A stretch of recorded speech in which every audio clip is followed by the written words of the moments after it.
बृहस्पतिवार व्रत कथा। प्राचीन समय की बात है। भारत में एक राजा राज्य करता था।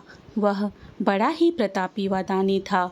वह नित्य प्रति मंदिर में भगवत दर्शन करने जाता था और ब्राह्मण और गुरु की सेवा किया करता था। उसके द्वार से कोई भी याचक निराश होकर नहीं लौटता था। वह प्रत्येक गुरुवार को व्रत रखता एवं पूजा करता था। हर दिन गरीबों की सहायता करता था। परंतु यह सब बातें उसकी रानी को अच्छी नहीं लगती थी। वह ना ही व्रत करती, ना ही किसी को भी एक भी पैसा दान में देती थी और राजा से भी ऐसा करने को मना किया करती थी। एक समय की बात है, राजा शिकार खेलने वन को चले गए। घर पर रानी और दासी थी। उसी समय गुरु बृहस्पति साधु का रूप धारण कर राजा के दरवाजे पर भिक्षा मांगने आए। साधु ने रानी से भिक्षा मांगी तो वह कहने लगी, हे साधु महाराज, मैं इस दान और पुण्य से तंग आ गई हूँ। इस कार्य के लिए तो मेरे पतिदेव ही बहुत हैं। आप ऐसी कृपा करें कि सारा धन नष्ट हो जाए और मैं आराम से रह सकूँ। तब साधु रूपी बृहस्पति देव ने कहा, हे देवी, तुम बड़ी विचित्र हो। संतान और धन से कोई दुखी होता है क्या? इसको तो सभी चाहते हैं। पापी भी पुत्र और धन की इच्छा करता है। अगर तुम्हारे पास धन अधिक है तो भूखे मनुष्यों को भोजन कराओ, प्याऊ लगाओ, ब्राह्मणों को दान दो, धर्मशालाएं बनाओ, कुआं, तालाब, बावड़ी, बाग बगीचे आदि का निर्माण कराओ तथा निर्धनों की कुंवारी कन्याओं का विवाह कराओ। साथ ही यज्ञादि करो। इस प्रकार के कर्मों से आपके कुल का और आपका नाम परलोक में सार्थक होगा एवं स्वर्ग की प्राप्ति होगी। परंतु रानी साधु की इन बातों से खुश नहीं हुई। उसने कहा, हे साधु महाराज, मुझे ऐसे धन की आवश्यकता नहीं है जिसको मैं अन्य लोगों को दान दूं तथा जिसको रखने और संभालने में ही मेरा सारा समय नष्ट हो जाए। साधु ने कहा, हे देवी, यदि तुम्हारी ऐसी ही इच्छा है तो मैं तुम्हें जैसा बताता हूँ तुम वैसा ही करना। बृहस्पतिवार के दिन घर को गोबर से लीपना, अपने केशों को पीली मिट्टी से धोना, केशों को धोते समय स्नान करना, राजा से कहना हजामत करवाए, भोजन में मांस मदिरा खाना, कपड़ा धोबी के यहाँ धुलने देना। इस प्रकार 7 बृहस्पतिवार करने से तुम्हारा धन नष्ट हो जाएगा। यह कहकर साधु महाराज रूपी बृहस्पति देव अंतर्ध्यान हो गए। रानी ने साधु के कहने के अनुसार 7 बृहस्पतिवार तक वैसा ही करने का विचार किया। साधु के बताए अनुसार कार्य करते हुए केवल 3 ही बृहस्पतिवार बीते थे। उसकी समस्त धन संपत्ति नष्ट हो गई। भोजन के लिए दोनों समय परिवार तरसने लगा तथा सांसारिक भोगों से दुखी रहने लगा। तब वह राजा रानी से कहने लगा कि हे रानी, तुम यहाँ पर रहो, मैं दूसरे देश को जाता हूँ, क्योंकि यहाँ पर मुझे सभी मनुष्य जानते हैं, इसलिए मैं यहाँ कोई कार्य नहीं कर सकता। अब मैं परदेश को जा रहा हूँ, वहाँ कोई काम धंधा करूँगा, शायद हमारे भाग्य बदल जाएं। ऐसा कहकर राजा परदेश चला गया। वह वहाँ जंगल से लकड़ी काट कर लाता और शहर में बेचता। इस तरह जीवन व्यतीत करने लगा। इधर राजा के बिना रानी और दासियां दुखी रहने लगी। किसी दिन भोजन मिलता और किसी दिन जल पीकर ही रह जाती। एक समय रानी और दासियों को 7 दिन बिना भोजन के व्यतीत करना पड़ा। तो रानी ने अपनी दासी से कहा, हे दासी, यहाँ पास ही नगर में मेरी बहन रहती है। वह बड़ी धनवान है। तो उसके पास जा और वहाँ से 5 सेर बेझर मांग कर ले आ, जिससे कुछ समय के लिए गुजर हो जाएगा। दासी रानी की बहन के पास गई। रानी की बहन उस समय पूजा कर रही थी। बृहस्पतिवार का दिन था। दासी ने रानी की बहन से कहा, हे रानी, मुझे आपकी बहन ने भेजा है, मुझे 5 सेर बेझर दे दो। दासी ने यह बात अनेक बार कही, परंतु रानी की बहन ने कोई उत्तर नहीं दिया, क्योंकि वह उस समय बृहस्पतिवार की कथा सुन रही थी। जब दासी को रानी की बहन से कोई उत्तर नहीं मिला तो वह बहुत दुखी हुई। उसे क्रोध भी आया। वह लौटकर रानी से बोली, हे रानी, आपकी बहन तो बहुत ही घमंडी है। वह छोटे लोगों से बात भी नहीं करती। मैंने उससे कई बार कहा लेकिन उसने कोई उत्तर नहीं दिया। मैं वापस चली आई। रानी बोली, हे दासी, इसमें उसका कोई दोष नहीं है। जब बुरे दिन आते हैं ना तो कोई सहारा नहीं देता। अच्छे बुरे का पता विपत्ति में ही लगता है। जो ईश्वर की इच्छा होगी वही होगा। यह सब हमारे भाग्य का दोष है। उधर रानी की बहन ने सोचा, मेरी बहन की दासी आई थी परंतु मैं उससे नहीं बोली, इससे वह बहुत दुखी हुई होगी। अतः कथा सुन और विष्णु भगवान का पूजन समाप्त कर वह अपनी बहन के घर आई और कहने लगी, हे बहन, मैं बृहस्पतिवार का व्रत कर रही थी जब तुम्हारी दासी हमारे घर आई थी, परंतु जब तक कथा होती है तब तक हम लोग ना उठते हैं और ना ही बोलते हैं, इसलिए मैं नहीं बोली। कहो दासी क्यों आई थी? रानी बोली, बहन, हमारे घर अनाज नहीं था। वैसे तुमसे कोई बात छिपी नहीं है, इसी कारण मैंने दासी को तुम्हारे यहाँ 5 सेर भेजर लेने के लिए भेजा था। रानी की बहन बोली, बहन देखो, बृहस्पति भगवान सबकी मनोकामना पूर्ण करते हैं। देखो, शायद तुम्हारे घर में अनाज रखा हो। यह सुनकर दासी घर के अंदर गई तो उसे वहाँ एक घड़ा बेजर का भरा मिल गया। उसे बड़ी हैरानी हुई क्योंकि उसने एक एक बर्तन देख लिया था। उसने बाहर आकर रानी को बताया।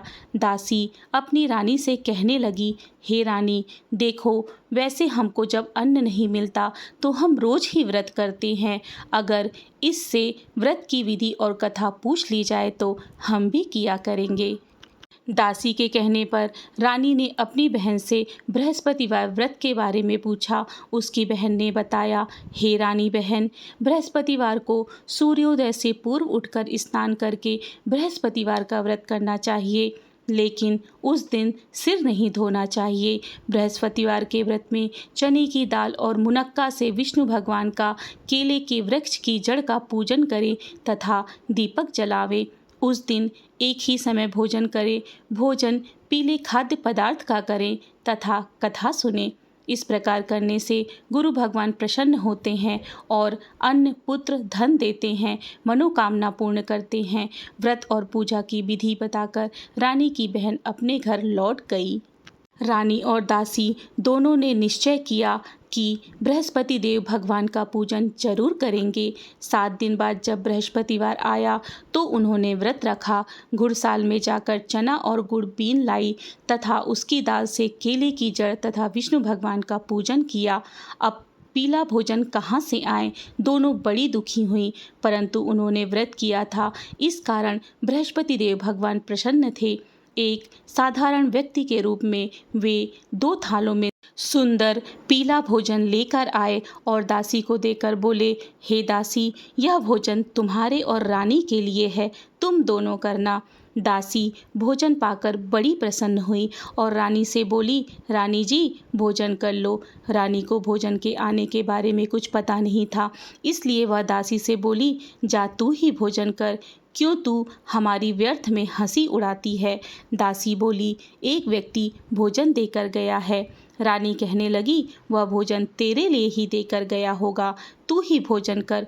दासी ने कहा, वह व्यक्ति हम दोनों के लिए 2 थालों में भोजन देकर गया है, इसलिए मैं और आप दोनों ही साथ साथ भोजन करेंगी।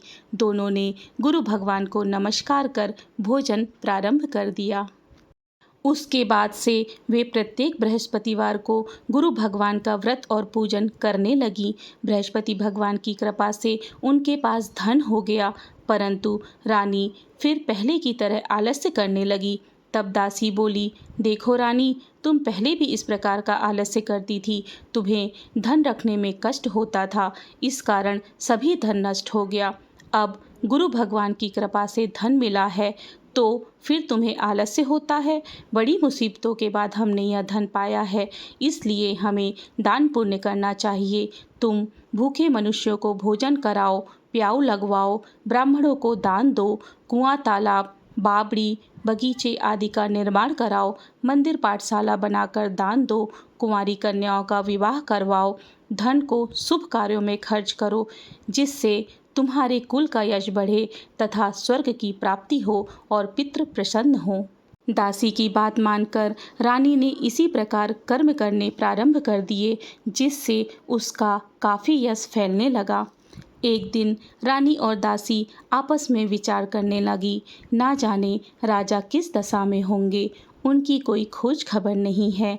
गुरु भगवान से उन्होंने प्रार्थना की और भगवान ने रात्रि में राजा को स्वप्न में कहा, हे राजा, उठ, तेरी रानी तुझको याद करती है, अपने देश को लौट जा। राजा प्रातःकाल उठकर जंगल में लकड़ियां काट कर लाने के लिए जंगल की ओर चल पड़ा। जंगल से गुजरते हुए सोचने लगा, रानी की गलती से उसे कितने दुख भोगने पड़े। राजपाट छोड़कर जंगल में आकर रहना पड़ा। जंगल से लकड़ियां काटकर उन्हें बेचकर गुजारा करना पड़ा। उसी समय जंगल में बृहस्पति देव एक साधु का रूप धारण कर आए और राजा के पास आकर बोले, हे लकड़हारे, तुम इस सुनसान जंगल में किस चिंता में बैठे हो, मुझे बताओ। यह सुन राजा के नेत्रों में जल भर आया। साधु की वंदना करके बोला, हे प्रभु, आप तो सब कुछ जानते हैं। इतना कहकर राजा ने साधु को संपूर्ण कहानी सुना दी। महात्मा दयालु होते हैं। वे राजा से बोले, हे राजा, तुम्हारी पत्नी ने बृहस्पति देव के प्रति अपराध किया था, जिसके कारण तुम्हारी यह दशा हुई। अब तुम किसी प्रकार की चिंता मत करो, भगवान तुम्हें पहले से अधिक धन देंगे। देखो, तुम्हारी पत्नी ने बृहस्पतिवार का व्रत करना प्रारंभ कर दिया है।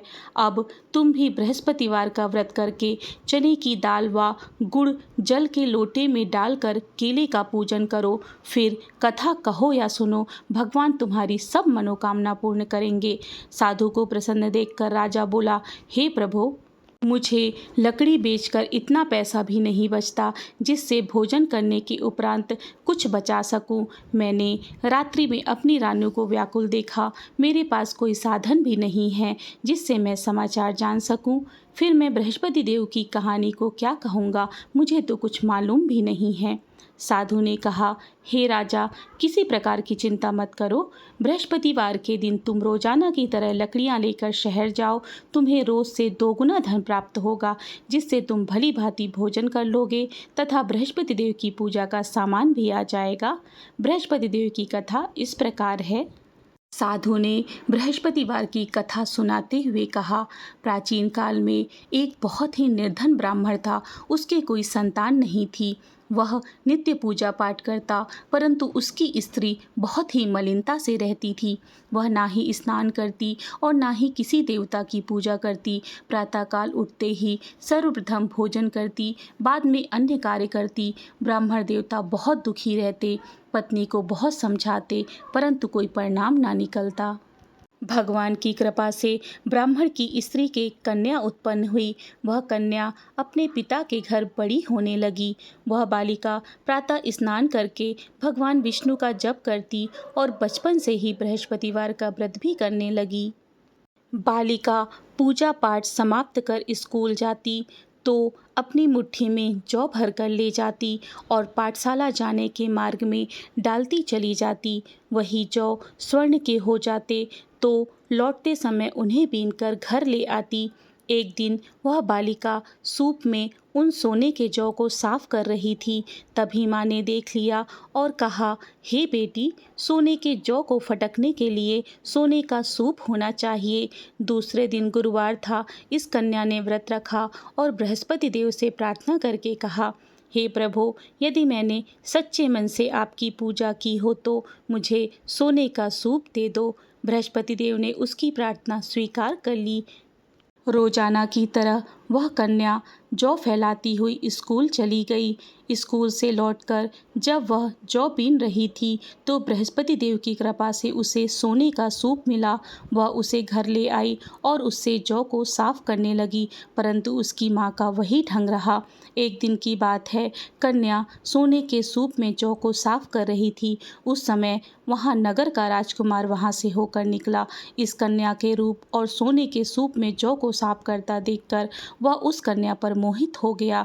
राजमहल आकर भोजन तथा जल त्याग कर उदास होकर लेट गया। राजा को जब राजकुमार द्वारा अन्न जल त्यागने का समाचार ज्ञात हुआ तो अपने मंत्रियों के साथ अपने पुत्र के पास आ गए और बोले, बेटा, तुम्हें किस बात का कष्ट है? किसी ने अपमान किया है अथवा कोई कारण है? मुझे बताओ, मैं वही करूँगा जिससे तुम्हें प्रसन्नता हो। राजकुमार ने अपने पिता की बातें सुनी। वह बोला, मुझे आपकी कृपा से किसी बात का दुख नहीं है। किसी ने मेरा अपमान नहीं किया, परंतु मैं उसी लड़की के साथ विवाह करना चाहता हूँ जो सोने के सूप में जौ को फटक कर साफ कर रही थी। यह सुन राजा आश्चर्य में पड़ गया और बोला, बेटा, इस तरह की कन्या का पता तुम ही लगाओ, मैं उसके साथ तुम्हारा विवाह अवश्य ही करवा दूंगा। राजकुमार ने राजा को उस लड़की के घर का पता बतलाया। मंत्री उस लड़की के घर गया और राजा का आदेश ब्राह्मण को सुनाया। कुछ ही दिन के बाद ब्राह्मण की कन्या का विवाह राजकुमार के साथ संपन्न हो गया। कन्या के घर से जाते ही उस ब्राह्मण देवता के घर में पहले की भांति गरीबी का निवास हो गया। अब भोजन के लिए अन्न बड़ी मुश्किल से मिलता था। एक दिन दुखी होकर ब्राह्मण अपनी पुत्री से मिलने गया। बेटी ने पिता की दुखी अवस्था को देखा और अपनी माँ का समाचार पूछा। ब्राह्मण ने सभी हाल कहा। कन्या ने बहुत सा धन देकर अपने पिता को विदा कर दिया। इस तरह ब्राह्मण का कुछ समय सुखपूर्वक व्यतीत हुआ, लेकिन कुछ दिन के बाद फिर से वही हाल हो गया। ब्राह्मण फिर अपनी कन्या के यहाँ गया और सभी हाल कहा तो पुत्री बोली, हे पिताजी, आप माताजी को यहाँ लिवा लावो, मैं उन्हें विधि बता दूंगी जिससे गरीबी दूर हो जाएगी। ब्राह्मण देवता अपनी स्त्री को साथ लेकर अपनी पुत्री के पास राजमहल पहुँचे तो पुत्री अपनी माँ को समझाने लगी, हे माँ, तुम प्रातःकाल उठकर प्रथम स्नान आदि करके विष्णु भगवान का पूजन करो, सब दरिद्रता दूर हो जाएगी। परंतु उसकी माँ ने उसकी एक बात नहीं मानी। वह प्रातःकाल उठकर अपनी पुत्री का बचा जूठन खा लेती थी। एक दिन उसकी पुत्री को बहुत गुस्सा आया। उसने एक रात कोठरी से सारा सामान निकाल दिया और अपनी माँ को उसमें बंद कर दिया। प्रातः उसमें से उसे निकाला, स्नान आदि करा के पूजा पाठ करवाया तो उसकी माँ की बुद्धि ठीक हो गई। इसके बाद वह नियम से पूजा पाठ करती और प्रत्येक बृहस्पतिवार को व्रत रखने लगी। इस व्रत के प्रभाव से उसकी माँ भी बहुत धनवान हो गई और बृहस्पति देवता के व्रत के प्रभाव से स्वर्ग को गई। वह ब्राह्मण भी सुखपूर्वक इस लोक को सुख भोग कर स्वर्ग को प्राप्त हुआ। इस तरह कहानी कहकर साधु देवता वहाँ से लोप हो गए। धीरे धीरे समय व्यतीत होने पर फिर बृहस्पतिवार का दिन आया। राजा जंगल से लकड़ियाँ काटकर किसी शहर में बेचने गया। उसे उस दिन और दिनों से अधिक धन मिला।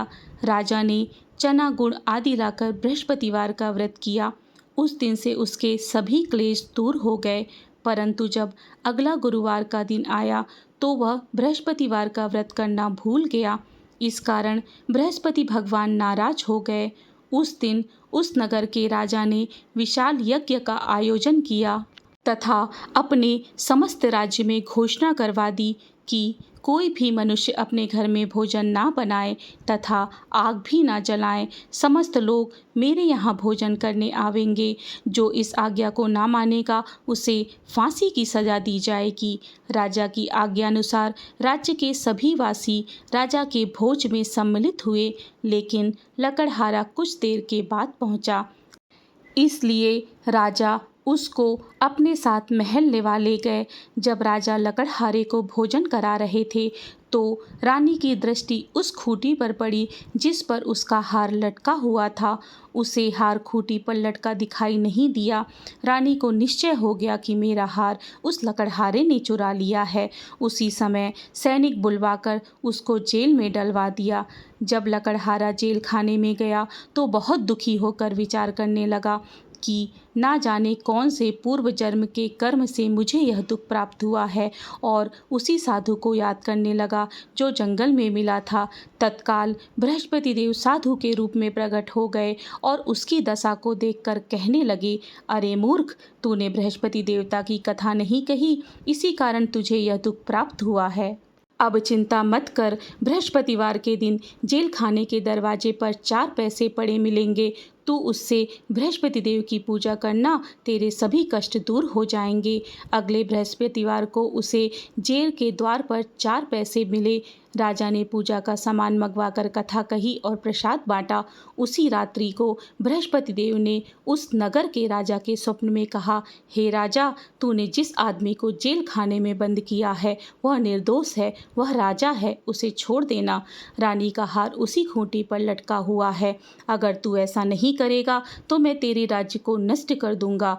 राजा प्रातःकाल उठा और खूंटी पर हार टंगा देखकर लकड़हारे को बुलाकर क्षमा मांगी तथा राजा के योग्य सुंदर वस्त्र आभूषण भेंट करके उसे विदा किया। गुरुदेव की आज्ञा के अनुसार राजा अपने नगर को चल दिया। राजा जब नगर के निकट पहुंचा तो उसे बड़ा ही आश्चर्य हुआ। नगर में पहले से अधिक बाग, तालाब और कुएं तथा बहुत सी धर्मशालाएं, मंदिर आदि बने हुए थे।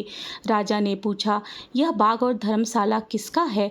तब नगर के लोग कहने लगे, यह सब रानी और दासी द्वारा बनवाए गए हैं। राजा को आश्चर्य हुआ और गुस्सा भी आया। जब रानी ने खबर सुनी कि राजा आ रहे हैं तो अपनी दासी से कहा, हे दासी, देख, राजा हमको कितनी बुरी हालत में छोड़कर गए थे। वह हमारी ऐसी हालत देखकर लौट ना जाए, इसीलिए तू दरवाजे पर खड़ी हो जा। रानी की आज्ञा के अनुसार दासी दरवाजे पर खड़ी हो गई। जब राजा आए तो उन्हें अपने साथ महल लेवा ले गई। तब राजा ने क्रोध करके अपनी तलवार निकाली और पूछने लगा, बताओ, यह धन तुम्हें कैसे प्राप्त हुआ है? तब रानी ने बताया, हमें यह धन बृहस्पति देव के व्रत के प्रभाव से प्राप्त हुआ है। राजा ने तब निश्चय किया कि 7 रोज बाद तो सभी बृहस्पति देव की पूजन करते हैं, परंतु मैं रोजाना दिन में 3 बार कथा कहा करूँगा और रोज व्रत किया करूँगा। हर समय राजा के दुपट्टे में चने की दाल बंधी रहती तथा दिन में 3 बार वह कथा कहता। एक रोज राजा ने विचार किया कि चलो अपनी बहन के यहाँ हो आवे। इस तरह वह निश्चय कर घोड़े पर सवार होकर अपनी बहन के यहाँ चल दिया। मार्ग में उसने देखा कुछ आदमी मुर्दे को लिए जा रहे हैं। उन्हें रोककर कहने लगा, अरे भाइयों, मेरी बृहस्पतिवार की कथा सुन लो। वे बोले, लो, हमारा आदमी तो मर गया, इसको अपनी कथा की पड़ी है। परंतु कुछ आदमी बोले, अच्छा कहो, हम तुम्हारी कथा भी सुनेंगे। राजा ने दाल निकाली और कथा कहनी शुरू कर दी। जब कथा आधी हुई तो मुर्दा हिलने लगा तथा कथा समाप्त हुई तो राम राम कहते हुए मुर्दा खड़ा हो गया। राजा आगे बढ़ा। उसे चलते चलते शाम हो गई। आगे मार्ग में एक किसान खेत में हल चलाता मिला। राजा ने कहा, अरे भैया, मेरी बृहस्पतिवार की कथा सुन लो। किसान बोला, जब तक मैं तेरी कथा सुनूंगा तब तक मैं 4 हरैया जोत लूँगा। जा, अपनी कथा किसी और को सुनाना। राजा आगे चलने लगा। राजा के हटते ही बैल पछाड़ खार कर गिर गए तथा किसान के पेट में बहुत जोर से दर्द होने लगा। उसी समय किसान की माँ रोटी लेकर आई। उसने जब यह देखा तो अपने पुत्र से सब हाल पूछा। बेटे ने सभी हाल बता दिया। बुढ़िया दौड़ी दौड़ी उस घुड़सवार के पास गई और उससे बोली, मैं तेरी कथा सुनूंगी, तू अपनी कथा मेरे खेत पर ही चलकर कहना। राजा ने लौटकर बुढ़िया के खेत पर जाकर कथा कही, जिसको सुनते ही बैल खड़े हो गए। किसान के पेट का दर्द भी बंद हो गया। राजा अपनी बहन के घर पहुंच गया। बहन ने भाई की खूब मेहमानी की। दूसरे रोज प्रातःकाल राजा जागा तो वह देखने लगा कि सभी लोग भोजन कर रहे हैं।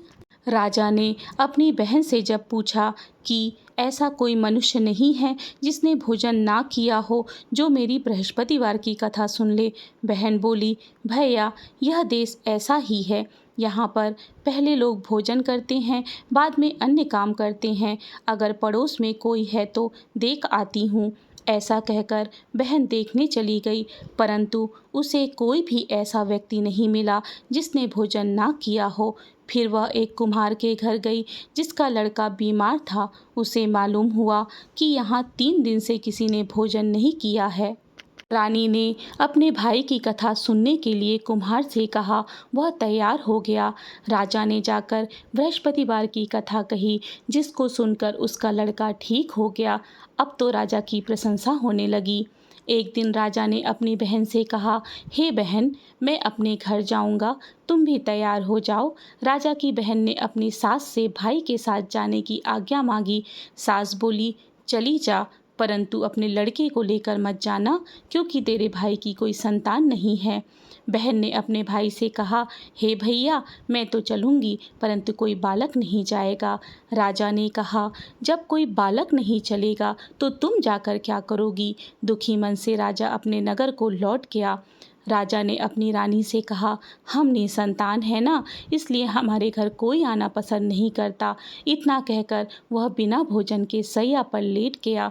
रानी बोली, हे प्रभु, बृहस्पति देव ने हमें सब कुछ दिया है, हमें संतान भी अवश्य देंगे।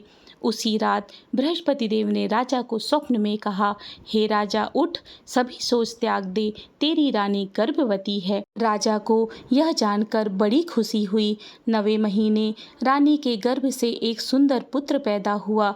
जब राजा की बहन ने यह शुभ समाचार सुना तो वह बहुत खुश हुई तथा बधाई लेकर अपने भाई के यहाँ आई। तभी रानी ने कहा, घोड़ा चढ़कर नहीं आई, गधा चढ़ी आई। राजा की बहन बोली, भैया, मैं इस प्रकार ना कहती तुम्हें औलाद कैसे मिलती। बृहस्पति देव ऐसे ही हैं, जिसके मन में जो मनोकामनाएं रहती हैं सभी को पूर्ण करते हैं। जो सद्भावना पूर्वक बृहस्पतिवार का व्रत करता है एवं कथा पढ़ता है अथवा सुनता है और दूसरों को सुनाता है, बृहस्पति देव उसकी सभी मनोकामनाएं पूर्ण करते हैं। बृहस्पति देव उसकी सदैव रक्षा करते हैं। जो संसार में सद्भावना व सच्चे हृदय से बृहस्पति देव का पूजन करते हैं, उनकी सभी मनोकामनाएं उसी प्रकार पूर्ण होती हैं। जैसे रानी और राजा ने बृहस्पति देव की कथा का गुणगान किया, उनकी सभी इच्छाएं बृहस्पति देव ने पूर्ण की।